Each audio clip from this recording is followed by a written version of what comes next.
Alrighty then, liebe Leute, und damit herzlich willkommen zu einem weiteren Video Shakes and Fidget mit mir und Basti. Mir geht's soweit recht ordentlich, auch wenn es noch nicht hundertprozentig fit ist, aber ja, auch anlässlich, es kommt vieles auf uns zu. Also, ne, kleiner Vorausblick, bevor wir jetzt zum eigentlichen Shakes and Fidget Recap für Februar kommen. Ja, es kommt ein bisschen was auf uns zu. Es wurde ja angekündigt in der Shakes and Fidget Show damals. Und Dorsa hat das jetzt, glaube ich, auch zuletzt in seinem Video nochmal erwähnt, dass es da um die Gilden ging, ja, dass ein Update für die Gilden kommt im Quartal und im ersten Quartal 2022, das ist ja jetzt mit März auch noch voll im Gange und das wird sicherlich ja publik werden demnächst. Bin ich selber auch gespannt. Ich weiß noch nichts, aber ja, könnte ziemlich interessant sein. Thema Gilden war ja auch sehr wichtig, auch im Shakes and Fidget Stammtisch, den wir zuletzt aufgenommen haben. Und ja, mit W54, die Players to Watch für W54 sind aktiv. Könnt euch da als oder per Kommentar bewerben in meinem letzten Video. W54-Content kommt von mir, also sowohl die Players to Watch als auch alles, was Gameplay betrifft, nur in Englisch. Ich habe es mir vorgenommen, anders als auf W52 das auch durchzuziehen.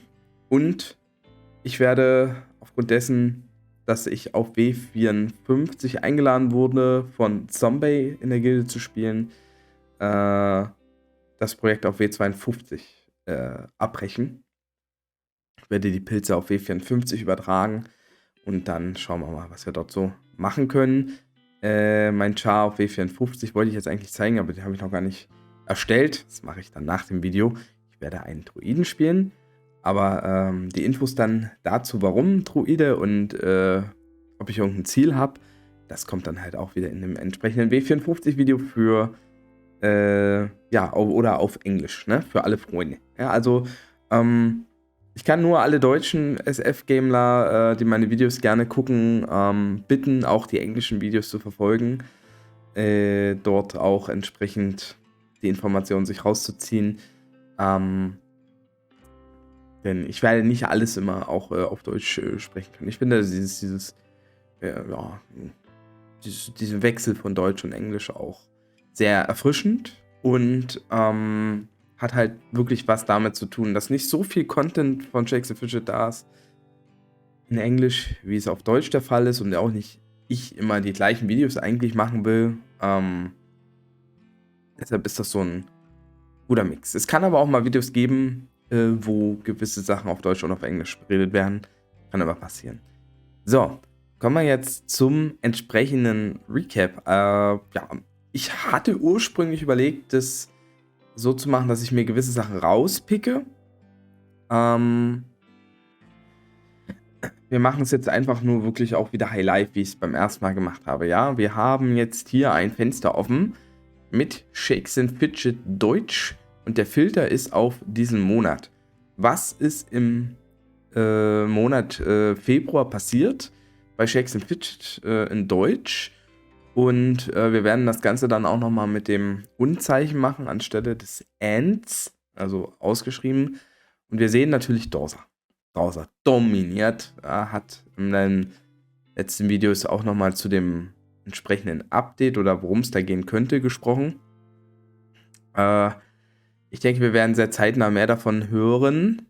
Und ja, wie geht's weiter? Wir hatten den Valentinstag, natürlich mit entsprechendem Epic. Das ist ja nun schon fast eine Tradition, dass man da die Love-Kette bekommt. Aber eigentlich hat der Valentinstag noch einen anderen Hintergrund, werden wir bestimmt auch sehen. Was ich schon sehr interessant finde, klar, ich habe mir die ersten 3 Sachen ja schon angucken können, ist das hier, ne? Also ein Spielestyler. Den Namen habe ich auch schon lange nicht mehr gelesen, aktiv. Scheint auch wieder was zu machen. Ich wollte mir das jetzt mal angucken mit euch. Wo haben wir ihn? Wo haben wir ihn?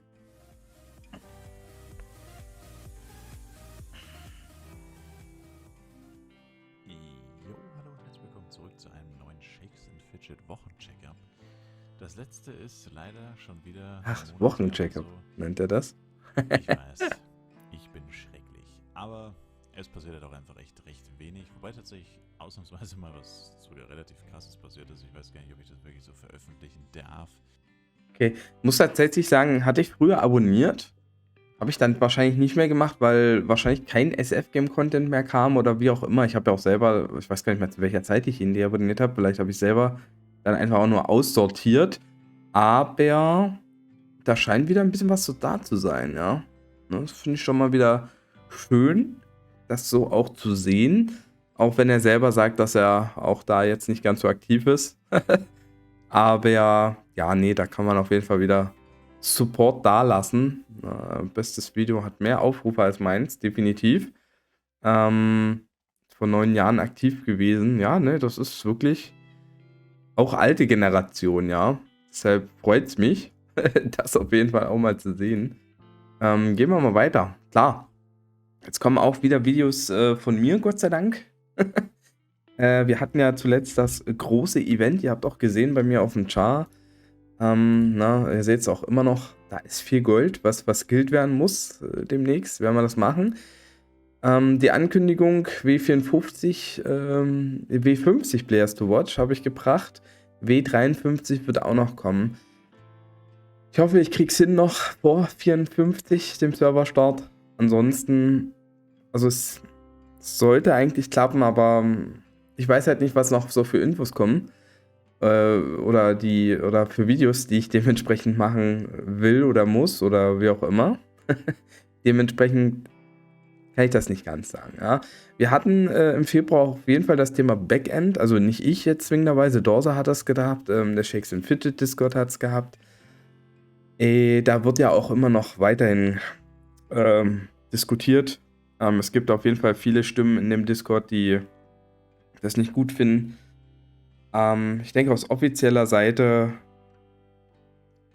kommt auf jeden Fall auch immer Feedback, ja, vor allen Dingen von Leander, was ja gut ist, weil das ist eine gewisse Art der Kommunikation, ja, und Kommunikation ist was, sie ist transparent und das ist halt immer ganz gut. Jetzt wird man sehen, was mit den neuen Sachen und dem neuen Server vielleicht auch alles reinkommt. Und auf jeden Fall sind ja noch nicht ein Großteil. Also ein Großteil der Server hat noch nicht das neue Backend. Und nebenher gesagt ist ja auch noch das Thema Arena Manager. Genau, das wird jetzt wahrscheinlich auch mit dem Update, also ist ja schon angekündigt, finalisiert sein. Und wahrscheinlich auch das Thema Nachrichten, also die irgendwie als Database gespeichert sind, auf älteren Servern auch, sollen da gelöscht werden. Ich denke, da könnte es mal einen Schritt Richtung Serverzusammenlegung geben. Oder könnte das ein Schritt Richtung Serverzusammenlegung sein. Aber das ist noch ganz weit hergeholt. Ne? Also jetzt für mich tatsächlich muss ich sagen, dadurch, dass ich natürlich auch den Content create, ist es schön, also alles ist schlimmer als Stillstand.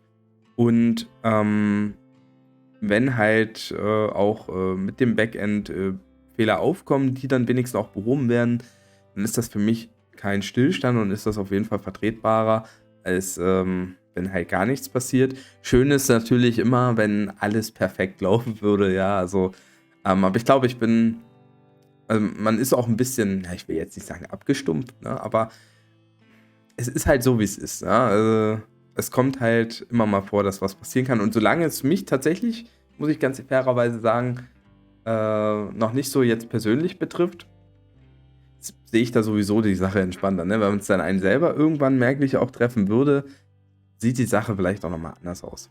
Ja, hier.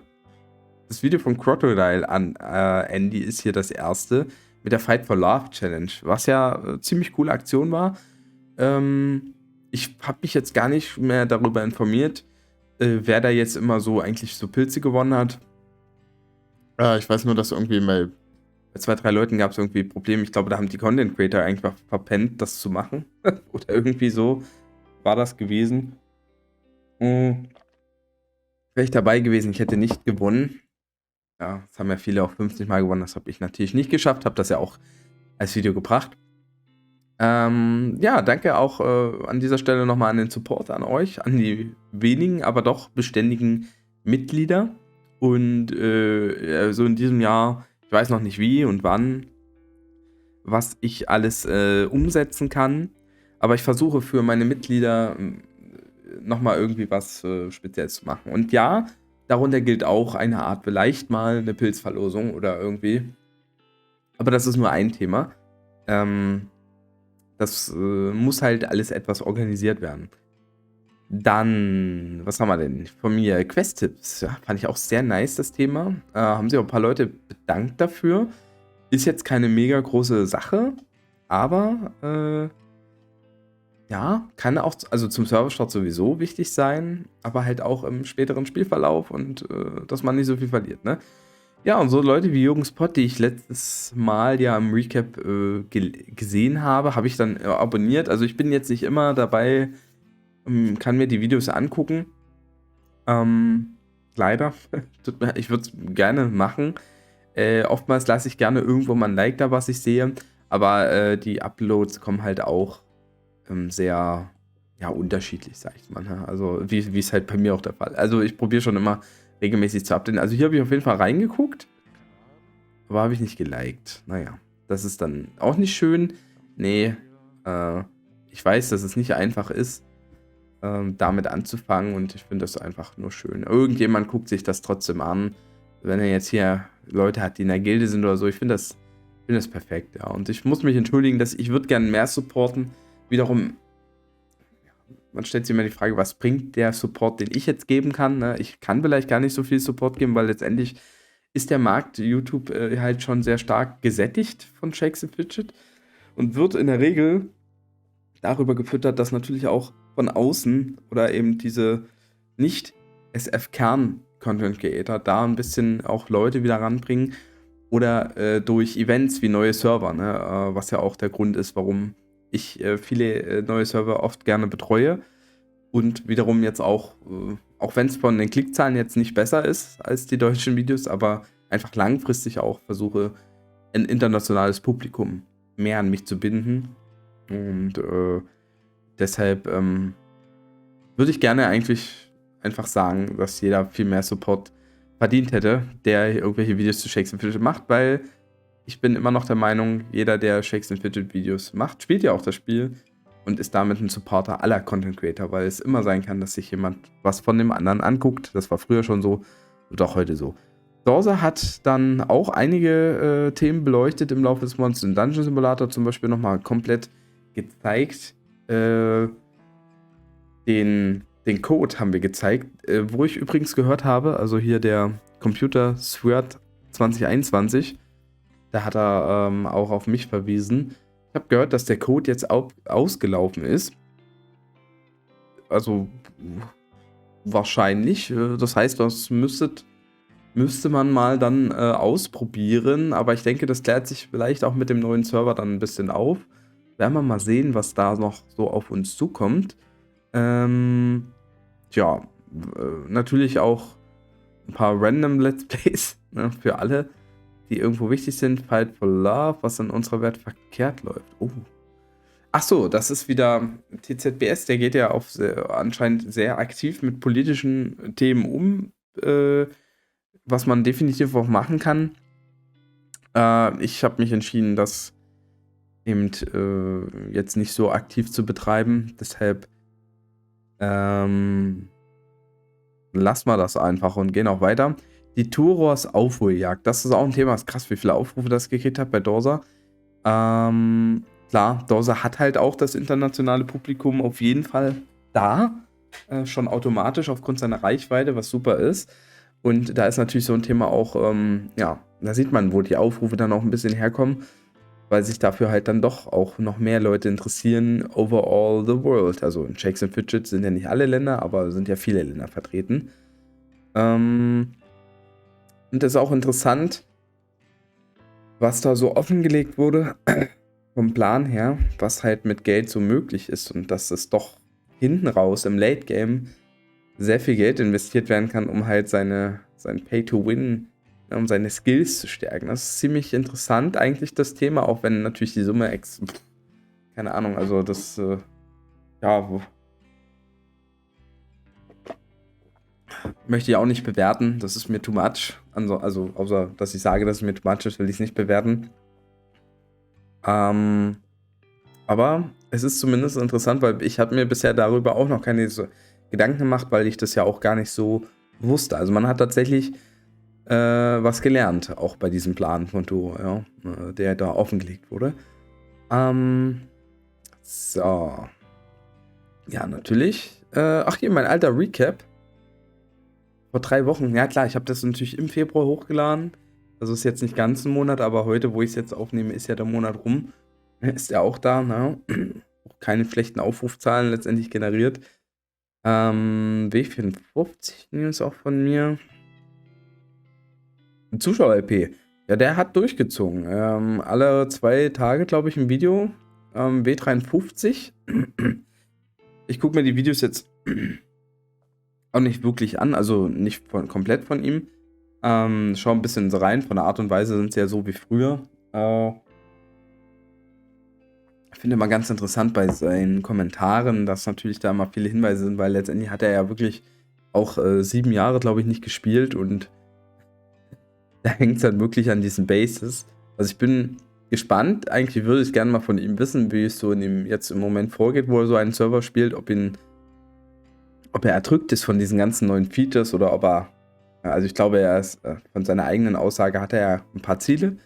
Dann müsste er ja eigentlich dann auch diese Sachen sich einverleiben und verinnerlichen können und da auch auf Bock haben. Also, aber ja, es ist wirklich so, dass jetzt bei diesem Let's Play auf W53, ne, zum Beispiel die Unterwelt mit Level 220 noch kein Thema war. Aber das ja, mussten wir alle irgendwo lernen. Ne? Also musste ich ja auch lernen. Damals auf W25, glaube ich. So, da ist auch mein Players to Watch W54 Video. Also unter diesem könnt ihr per Kommentar dabei sein, wenn ihr auf dem Server spielen wollt. Müsst ihr einfach nur einen Namen nennen, aber wie gesagt, deshalb ist auch das Video auf Englisch gehalten. Machen wir auf Englisch. So, ich merke, dass mein Kontingent langsam erschöpft ist. Wir gucken nochmal. W53 Players to Watch sind halt wirklich richtig geil angekommen bei euch. Deshalb vielen Dank für das Feedback. Auch das Feedback bei der W50 Players to Watch, was ihr so geschrieben habt. Vielen Dank dafür. Schön zu lesen, dass das Projekt gut ankommt. Und ja. Ja, die Kritik mit den Gildenfusionen, das Thema, was wir da hatten. Die Sache ist geklärt für mich, aber war auch interessant. Auch mal zu sehen, also ich bin eigentlich immer jemand, der versucht, so wenig wie möglich Kritik überhaupt zu erzeugen, ja. Ich versuche immer so wenig wie möglich dafür zu tun, dass Leute mich kritisieren können. Ich bin auch jemand, der von seinem Naturell her, also ich bin schon kritikfähig, aber mich nimmt Kritik schon immer auch ein bisschen mit, ja. Oder auch Hate oder sowas. Nicht so, dass ich dann selbstmordgefährdet wäre oder sowas, ne? Also das nicht, aber ich muss schon manchmal oder auch im Laufe meines Lebens, bei gewissen Sachen musste ich dann schon mal mehr schlucken. Und deshalb war es mir halt auch wichtig, darauf zu reagieren. Das habe ich auch gemacht und wie gesagt, für mich ist die Sache damit durch. Xio kommt hier noch. Oh, ich habe leider dann keine Chance, mir noch das andere anzugucken, denke ich. Xio hat noch eine Sache, eigentlich, also es gibt noch 2 Sachen, wo ich weiß. Charlie hat, glaube ich, auch ein bisschen Videos, aber da. Also ja, auch Charlie ist noch aktiv, was ich schön finde, im Prinzip auf seinem Main-Chart. Ich weiß gar nicht, was er so für Pläne jetzt langfristig hat. Ich glaube, er hat Charlie nicht Level 600 geschafft. Weiß ich gar nicht. Aber Xio hat eigentlich jetzt zuletzt ein Video gepostet, was ich hier gerne nochmal sehen wollte. Muss mal gucken. Tiffet ist natürlich auch weiterhin aktiv dabei. Der ist auf W48, glaube ich, dabei, Rang 1 einzunehmen, wenn ich das richtig mitbekommen habe. Ich wünsche ihm viel Glück dabei.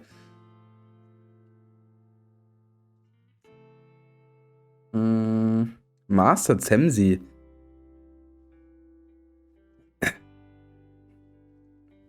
Den kenne ich noch gar nicht.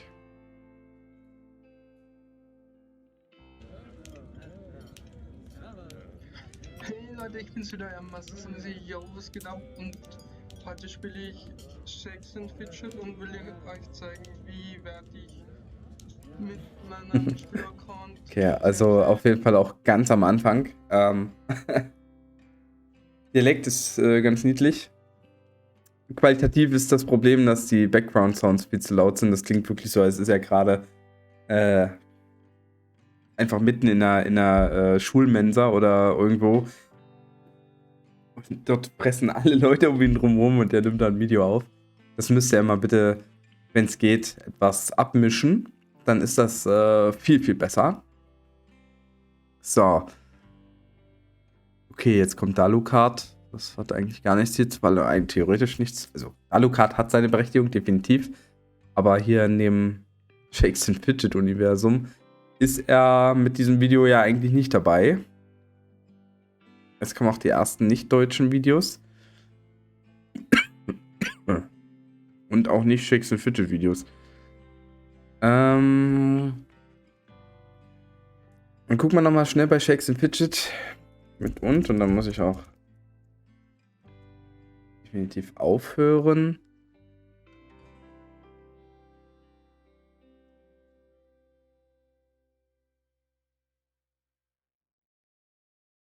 Meist mal meine Cam auch aus, weil es einfach ein bisschen gerade im Auge drehend.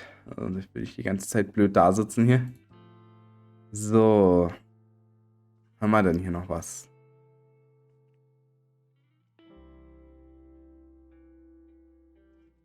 Was noch ins Auge sticht.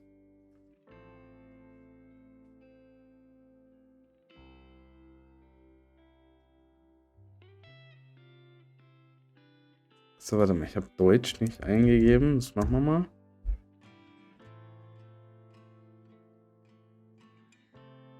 Krass, das ist mein alter Free-to-Play-Guide von 2019, glaube ich. Da auf jeden Fall, das ist mein bestes Video, ja. Also das Video mit den meisten Aufrufen.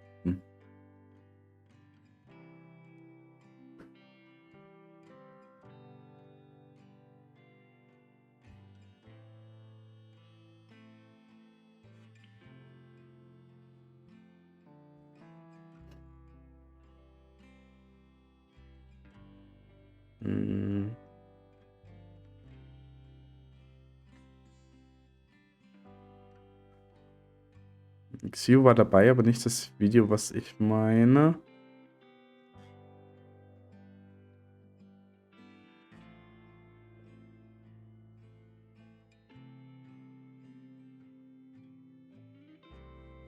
Ja, es kommen relativ fast dieselben Videos, die wir schon gesehen haben.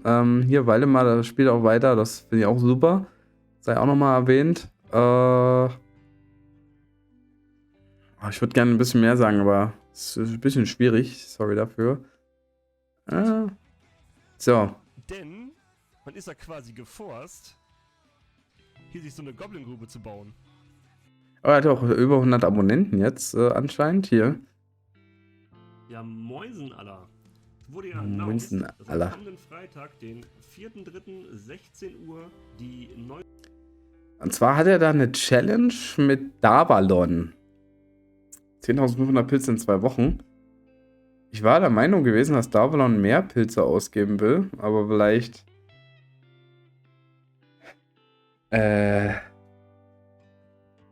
gilt das ja längerfristig dann das Ziel. Ich meine, die Challenge ist ja für 2 Wochen angesetzt.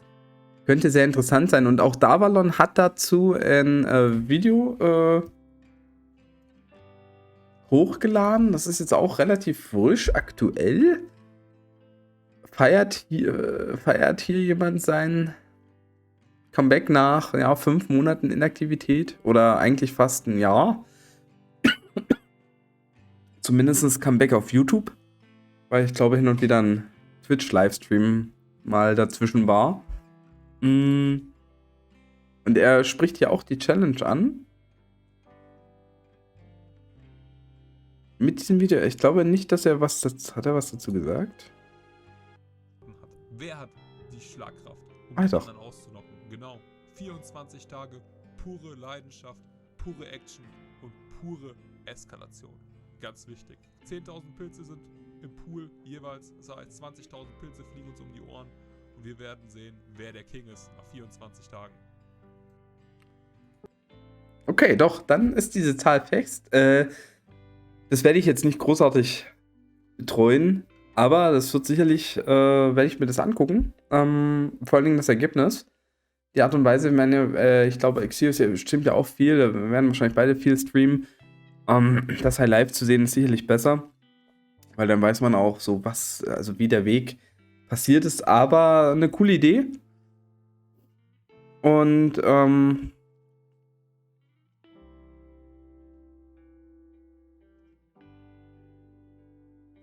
nur 20k. so ein Kommentar musste natürlich kommen, ja.